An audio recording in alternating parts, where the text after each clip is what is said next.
नमस्कार दोस्तों, crescent education classes में आप सभी का स्वागत है। उम्मीद करते हैं सभी लोग स्वस्थ हैं और अच्छी तैयारी आपकी चल रही होगी उत्तराखंड एलटी की। इसके एग्ज़ाम को दोस्तों 18 अगस्त 2024 को शेड्यूल कर दिया गया है। निर्धारित है दोस्तों ये डेट, 2.5 महीने का अप्रॉक्सीमेटली आपके पास समय है और इस समय को आपने पूरे अच्छे तरह से यूटिलाइज़ करना है। संपूर्ण मनोयोग से दोस्तों आपने प्रिपरेशन करनी है। हम भी दोस्तों आपके लिए विशेष प्रयास कर रहे हैं, लगातार विशेष सीरीज चला रहे हैं। इसमें एकेडमिक एप्टीट्यूड आएगी दोस्तों, शैक्षिक अभिवृत्ति जो कि 30 मार्क्स की आएगी और उसके यूनिट 1 की दोस्तों हम आपके लिए लगातार क्लासेस लेकर आते रहे हैं। अब यूनिट 2 जल्दी दोस्तों स्टार्ट हो जाएगी। अभी तक हमने दोस्तों इसमें 29 क्लासेस अपलोड कर दी हैं टॉपिक वाइज और आज है दोस्तों क्लास नंबर 30 जिसमें हम पढ़ेंगे एक निवेश के रूप में शिक्षा यानी कि एजुकेशन एज एन इन्वेस्टमेंट। इससे पहले की अगर आपने प्रीवियस क्लासेस नहीं देखी हैं तो ज़रूर देख लेना। कॉन्सेप्ट दोस्तों बिल्डिंग होगी, ये क्लासेस और अच्छे से समझ में आएंगी। और अगर आप हमारी क्लास की रेगुलर अपडेट्स चाहते हैं, कई बार बच्चों को पता नहीं लगता है कि क्लास कब आई, तो फिर आप हमारे टेलीग्राम चैनल को ज्वाइन कर लीजिए। लिंक अबाउट सेक्शन में दिया हुआ है, वहाँ पर हम लगातार अपनी क्लास की अपडेट्स देते रहते हैं। इसके अलावा MCQ भी डालते रहते हैं, मॉक टेस्ट की सुविधा भी प्रदान करी है और इसके अलावा नोट्स की भी सुविधा वहाँ पर दी गई है, तो आप उनकी ओर भी जा सकते हैं। तो चलिए दोस्तों आज की क्लास को स्टार्ट करेंगे। आज हम जानेंगे एक निवेश के रूप में शिक्षा के बारे में।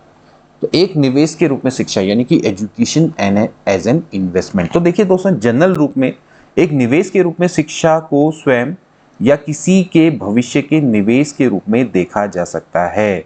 अगर हम एजुकेशन में इन्वेस्टमेंट कर रहे हैं तो आप इसको दोस्तों इस तरह से मान सकते हैं कि स्वयं या किसी के भविष्य के निवेश के रूप में, यानी कि it can be viewed as an investment in oneself और इन वंस फ्यूचर। शिक्षा के माध्यम से ज्ञान और कौशल प्राप्त करके व्यक्ति अपनी कमाई की क्षमता, करियर के अवसर और जीवन की समग्र गुणवत्ता को बढ़ा सकते हैं। यानी कि by acquiring knowledge and skill through education individual can increase their earning potential, career opportunities and overall quality of life. यानी कि जिसके पास शिक्षा है तो वो फिर क्या करेगा, ज्ञान के माध्यम से स्किल को प्राप्त करके अपनी कमाई को बढ़ा सकता है, रोजगार प्राप्त कर सकता है, कैरियर के अवसर बढ़ा सकता है और अपनी जीवन की जो क्वालिटी है दोस्तों उसको इन्हेंस कर सकता है। तो यानी कि एजुकेशन में आप इन्वेस्टमेंट करिए और एजुकेशन से दोस्तों आपको जल्दी ही एक प्रतिफल देखने को मिलेगा। तो शिक्षा अपने आप में दोस्तों क्या है, एक विनियोग है, यानी कि एक निवेश है। इसके अलावा जो शिक्षा में निवेश, बिल्कुल जैसे आप किसी फाइनेंशियल मार्केट में इन्वेस्टमेंट करते हैं, ये बिल्कुल उसी के समान है। इसके लिए एक महत्वपूर्ण अग्रिम लागत की आवश्यकता होती है। जैसे दोस्तों आप जब निवेश करते हैं तो आपको कुछ पैसे की आवश्यकता होती है। तो बेसिकली जब आप एक शिक्षा में दोस्तों, जब आप एक एजुकेशन लेते हैं, लाइक हायर एजुकेशन ले रहे हैं, चाहे आप एक कोई टेक्निकल डिग्री ले रहे हैं, तो फिर आपको शुरुआत में कुछ अग्रिम लागत की आवश्यकता होती है। लेकिन समय के संग इसमें क्या होता है, लाभ डेफिनेटली आपको देखने को मिलता है, बढ़ भी सकता है। अब बढ़ सकता है संभावना इसलिए बताई जा रही है क्योंकि दोस्तों कभी कभार क्या होता है कि हम हायर डिग्री लेते हैं लेकिन उसके अकॉर्डिंग दोस्तों हमको जॉब नहीं मिल पाती। अब आप देख रहे हैं कि इस समय पर क्या है कि एजुकेशन में कई तरह तरह के दोस्तों कोर्सेज चल रहे हैं, कई तरह के टेक्निकल कोर्सेज चल रहे हैं, कई तरह के प्रोफेशनल कोर्सेज चल रहे हैं, कई कंप्यूटर तक के कोर्सेज चल रहे हैं। लेकिन हो सकता है कि आपको उसके जो आपने कोर्स किया है उसके अकॉर्डिंग आपको लाभ ना मिले, लेकिन लाभ जरूर मिलता है जब आप शिक्षा में निवेश करते हैं। तो फिर वही चीज है कि एक कॉलेज की डिग्री है, उच्च वेतन वाली नौकरियां उससे आपको मिल सकती हैं, करियर में प्रमोशन की अधिक संभावनाएं दोस्तों आपको प्रदान करती है। इसीलिए आप जब शिक्षा में निवेश करते हैं तो एक अग्रिम लागत की आवश्यकता होती है और उसके अकॉर्डिंग दोस्तों आपको डेफिनेटली बेनिफिट मिल सकते हैं। लेकिन कई बार क्या होता है कि नहीं मिलता, कई बेचारे बीटेक करके बेरोजगार बैठे हुए हैं, कई लोग बीएड करके बेरोजगार बैठे हुए हैं। लेकिन फिर भी आप जब बीएड आपने किया है तो फिर आप एलटी एग्जाम के लिए अप्लाई कर पा रहे हैं। अदरवाइज अगर आपने क्वाली 12th किया होता है या फिर अगर आपने कोई अन्य जो डिग्री है या आपने कम कोई डिग्री ली होती तो शायद आप इसके लिए एप्लीकेबल ही नहीं होते, उच्च वेतन वाली नौकरी के लिए आप अप्लाई ही नहीं कर पाते। तो इसलिए ये क्या है, शिक्षा में एक निवेश। आपने बीएड क्यों किया, एक तरह से आपने इन्वेस्टमेंट किया ताकि आपको उच्च वेतनमान मिल सके, आपका जीवन है वो क्वालिटी उसमें आए, वो क्वालिटी में हो। ठीक है। इसके अलावा जो शिक्षा है दोस्तों वो औपचारिक स्कूली शिक्षा तक ही सीमित नहीं है। जैसे औपचारिक स्कूली शिक्षा तक ही सीमित नहीं है, व्यक्ति क्या करता है, नए नए कौशल सीखता है, ऑनलाइन पाठ्यक्रम लेता है, सेमिनार और कार्यशालाओं में भाग लेकर, किताबें पढ़कर शिक्षा में निवेश कर सकते हैं। कई बार क्या होता है कि शिक्षा को केवल औपचारिक स्कूली शिक्षा तक ही माना जाता है, जबकि आपको बताया गया कि दोस्तों शिक्षा औपचारिक नहीं है, निरौपचारिक भी है, गैर औपचारिक भी है, ठीक है ना। तो ये आपने समझना है कि शिक्षा औपचारिक स्कूली शिक्षा तक ही सीमित नहीं है। व्यक्ति क्या करता है, बाहर भी कई तरह के प्रोफेशनल कोर्सेज सीखता है, ऑनलाइन कोर्सेज सीखता है। कई तरह के दोस्तों इस समय पर मार्केट में ऐसी, जैसे अब इस समय पे दोस्तों ऑनलाइन बूम है काफ़ी, तो कई तरह की चीज़ें आप सीख सकते हैं, कई तरह के ऑनलाइन कोर्सेज आप ले सकते हैं, कोई सेमिनार और कार्यशालाओं में भाग ले सकते हैं, किताबें पढ़ सकते हैं और एक तरह से निवेश कर सकते हैं। उसके लिए आपको निवेश ही करना पड़ेगा, क्योंकि ये सारी चीज़ें फ्री में तो अवेलेबल नहीं है। कुछ चीज़ें फ्री में अवेलेबल है, लेकिन इनडायरेक्टली कहीं ना कहीं आपको उसमें निवेश करना ही पड़ता है। जैसे अगर आप मान लेते हैं ऑनलाइन भी कोई चीज़ें देख रहे हैं, तो भी दोस्तों आपको क्या करना पड़ रहा है, एक तरह से उसमें निवेश करना पड़ रहा है। आपको उसके लिए एक मोबाइल चाहिए होगा, आपको इंटरनेट कनेक्टिविटी चाहिए होगी। अगर वो फ्री में भी अवेलेबल है तो भी आपको कहीं ना कहीं उसमें निवेश तो करना ही पड़ता है ना। तो अगर आपके पास ऐसा तो है नहीं कि वो घर में आके आपको पढ़ाएंगे, तो आपको क्या है कि उसमें अपने मोबाइल लेना है, एक अच्छा मोबाइल होना चाहिए, या फिर आपके पास एक कंप्यूटर होना चाहिए, वो एक निवेश है। उसमें आप इंटरनेट डलवा रहे हो, वो एक निवेश है। डेटा कंजप्शन हो रहा है, वो एक निवेश है। तो फिर आप एक तरह से इनडायरेक्टली भी उसमें निवेश कर रहे हैं। बाकी फिर अगर कोई ऑनलाइन कोर्सेज है, उसमें अगर आप पैसा लगा रहे हैं, तो फिर वो तो है ही एक निवेश, ठीक है। तो लगातार सीखने और कौशल सुधार करने से व्यक्ति नौकरी बाजार में अधिक योग्य बन सकता है, ठीक है, और उसकी कमाई की क्षमता बढ़ सकती है। तो बेसिकली दोस्तों हम क्या करते हैं, हम शिक्षा में निवेश इसलिए करते हैं ताकि हम अपनी स्किल को डेवलप करें और हम दोस्तों बाजार में अधिक योग्य बने, मतलब कि मार्केट में अधिक योग्य बने, और जिससे हमारी दोस्तों क्या हो, अर्निंग पोटेंशियल बढ़ सके।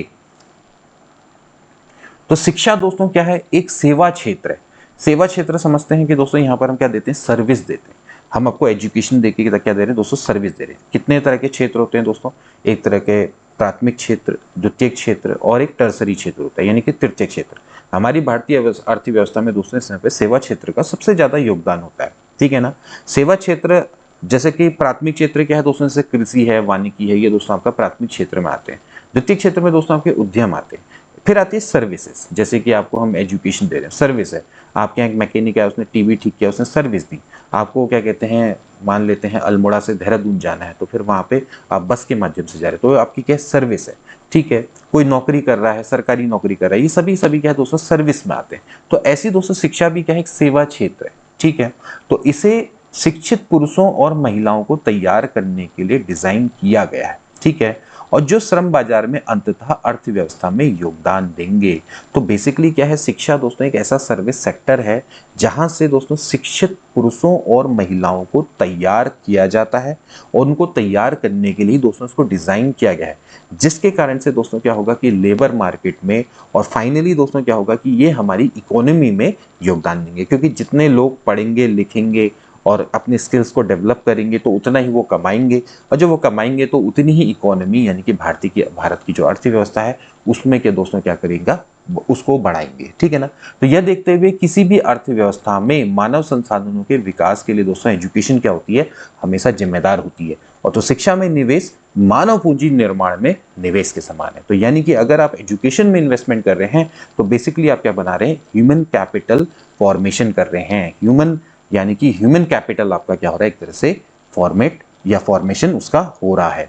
तो आपने समझना है कि जो शिक्षा का निवेश है उसके क्या क्या डायरेक्ट फायदे हैं और क्या क्या इनडायरेक्ट फायदे हैं। अब दोस्तों हम कुछ आसान सी डेफिनेशन देके पढ़ें। जब धन किसी काम में इस उद्देश्य से लगाया जाता है कि भविष्य में उससे और अधिक धन प्राप्त हो, तो उसे निवेश अथवा विनियोग कहते हैं। भाई बेसिक सी डेफिनेशन है। ऐसी शिक्षा के द्वारा व्यक्ति में धनोपार्जन की क्षमता में विकास होता है, जिसका प्रयोग वो अपने भावी जीवन में करता है, और इस दृष्टि से शिक्षा पर किया गया व्यय अपने आप में एक निवेश है।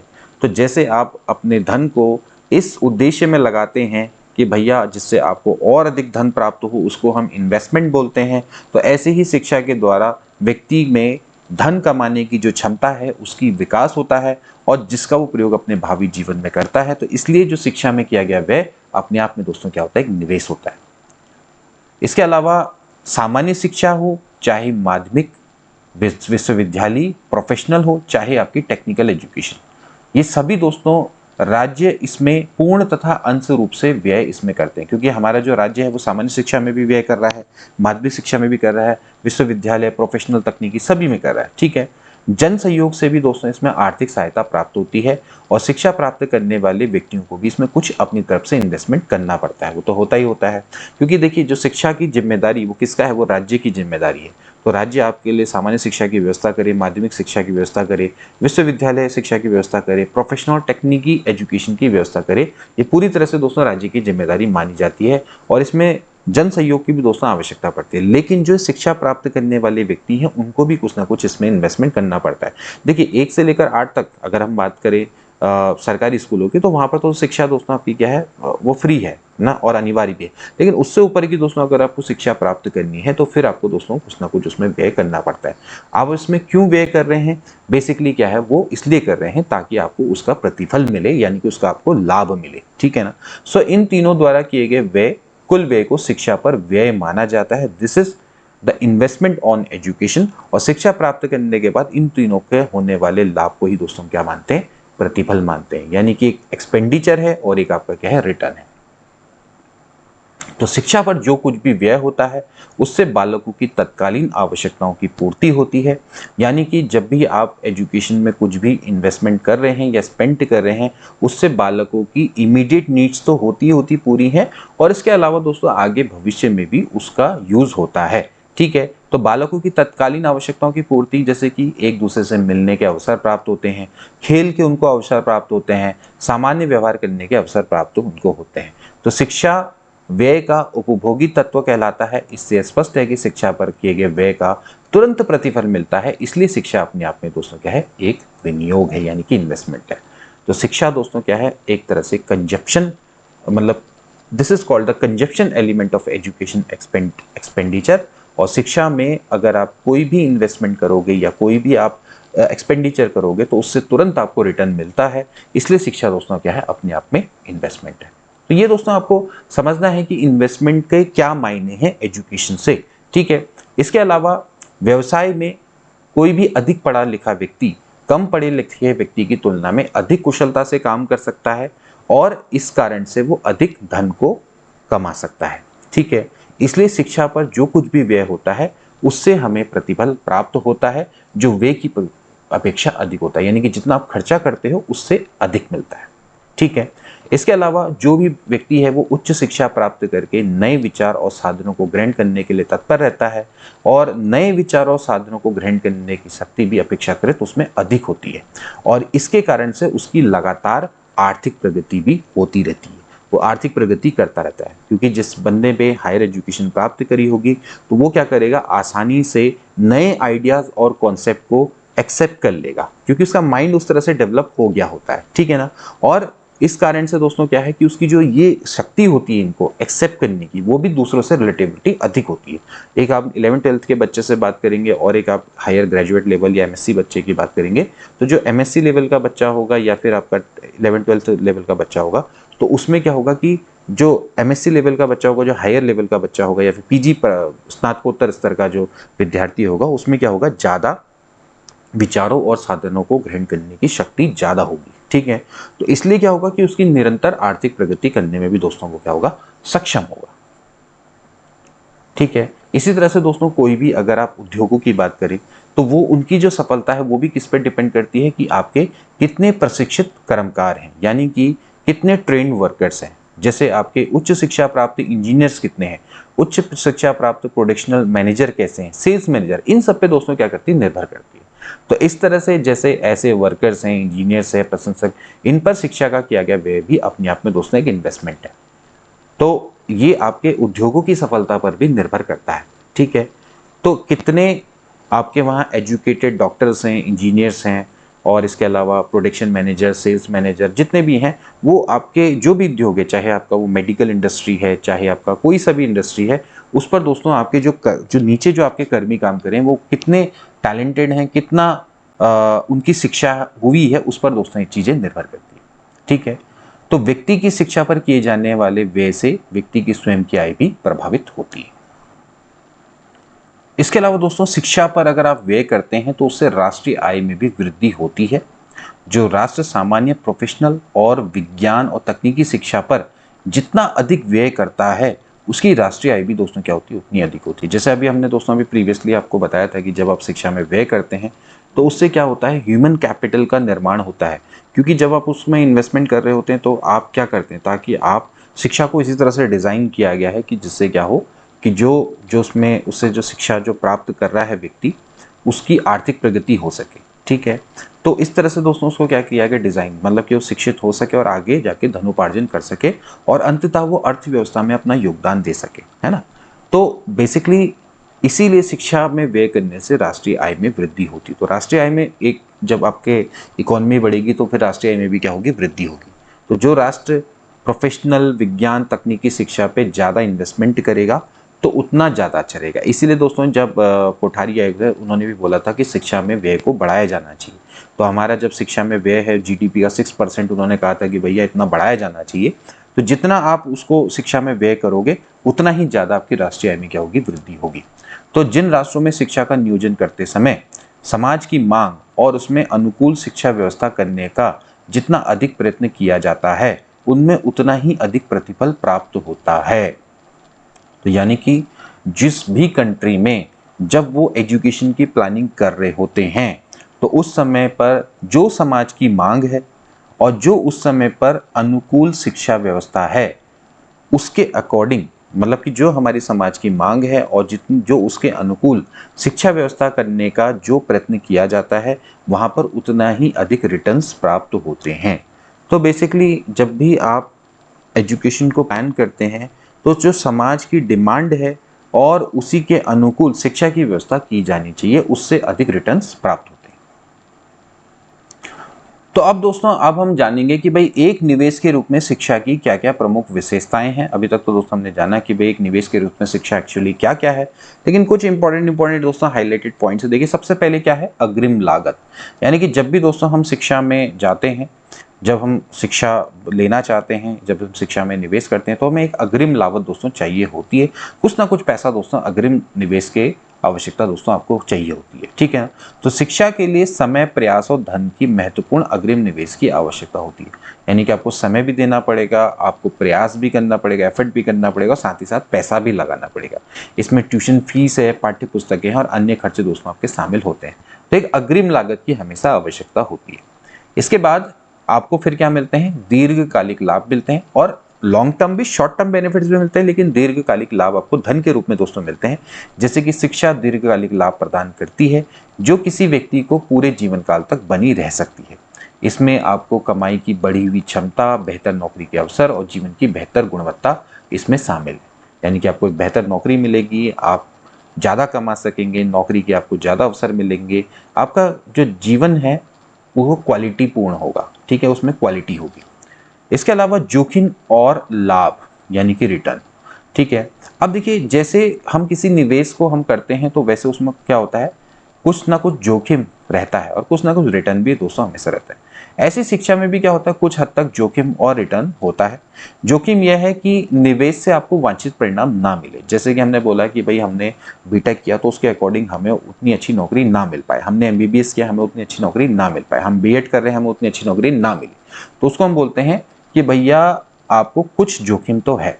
ठीक, तो जैसे उच्च वेतन वाली नौकरी, ऐसे ही रिटर्न बेहतर करियर संभावनाएं और बढ़ी हुई कमाई क्षमता का संभावित लाभ है। तो रिटर्न का मतलब क्या है कि जितनी आपकी कैरियर पोटेंशियल है, उसके अलावा आपको जितनी भी आपकी क्षमता बढ़ी है, मतलब कि कमाई की क्षमता जितनी बढ़ी है, तो उसका संभावित लाभ है। ठीक, इसको हम क्या बोलते हैं, रिटर्न बोलते हैं। ठीक, जिसके बारे में हम अभी पढ़ते हुए आए। ठीक है, इसके अलावा और क्या क्या है, विविधता।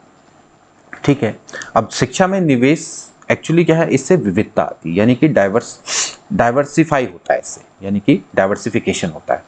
ठीक है, क्योंकि जब क्या होता है कि जब आप शिक्षा में निवेश करते हैं तो हम नए नए कौशल और नए नए ज्ञान प्राप्त करते हैं। तो जब नया कौशल और नया ज्ञान प्राप्त करते हैं तो इससे क्या होती है, विविधता आती है। ठीक है, व्यक्ति क्या करता है, विभिन्न उद्योगों और नौकरियों में, बाजारों में खुद को अधिक विपणन योग्य बना पाता है। ठीक है, so by acquiring new skill and knowledge individual can make themselves more marketable in a variety of industries and job market। ठीक है, तो इसलिए क्या आती है, इसमें विविधता आती है। इसके अलावा लगातार सीखना। लगातार सीखना का मतलब यह है कि शिक्षा दोस्तों केवल केवल निवेश नहीं है, ये कंटिन्यूस प्रोसेस है।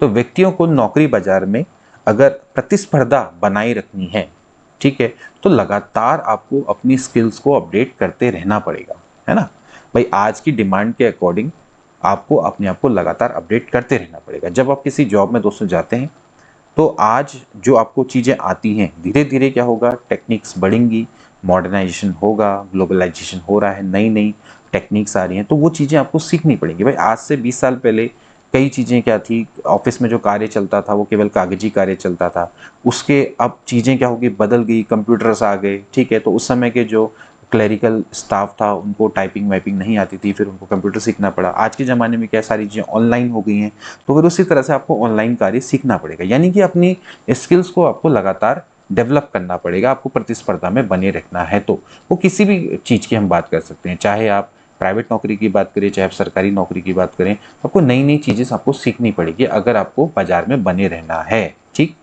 तो प्रतिस्पर्धा के हिसाब से भी आपको लगातार सीखते रहना पड़ेगा, क्योंकि लगातार टेक्नोलॉजी बढ़ रही है। आर्थिक परिस्थितियों के अनुकूल अगर आपको ढालना है तो नए कौशल को सीखना और अद्यतन कार्य करना भी आपको जारी रखना पड़ेगा, इसीलिए लगातार सीखना पड़ेगा। तो ये थे दोस्तों आपके एक शिक्षा में निवेश के रूप में शिक्षा के सभी एस्पेक्ट और इसकी डेफिनेशन। आई होप कि दोस्तों आपको लेक्चर अच्छे से समझ में आया होगा और आपको डेफिनेटली आगे एग्जाम में भी मदद करेगा। मिलेंगे नेक्स्ट क्लास में, तब तक के लिए take care and good bye.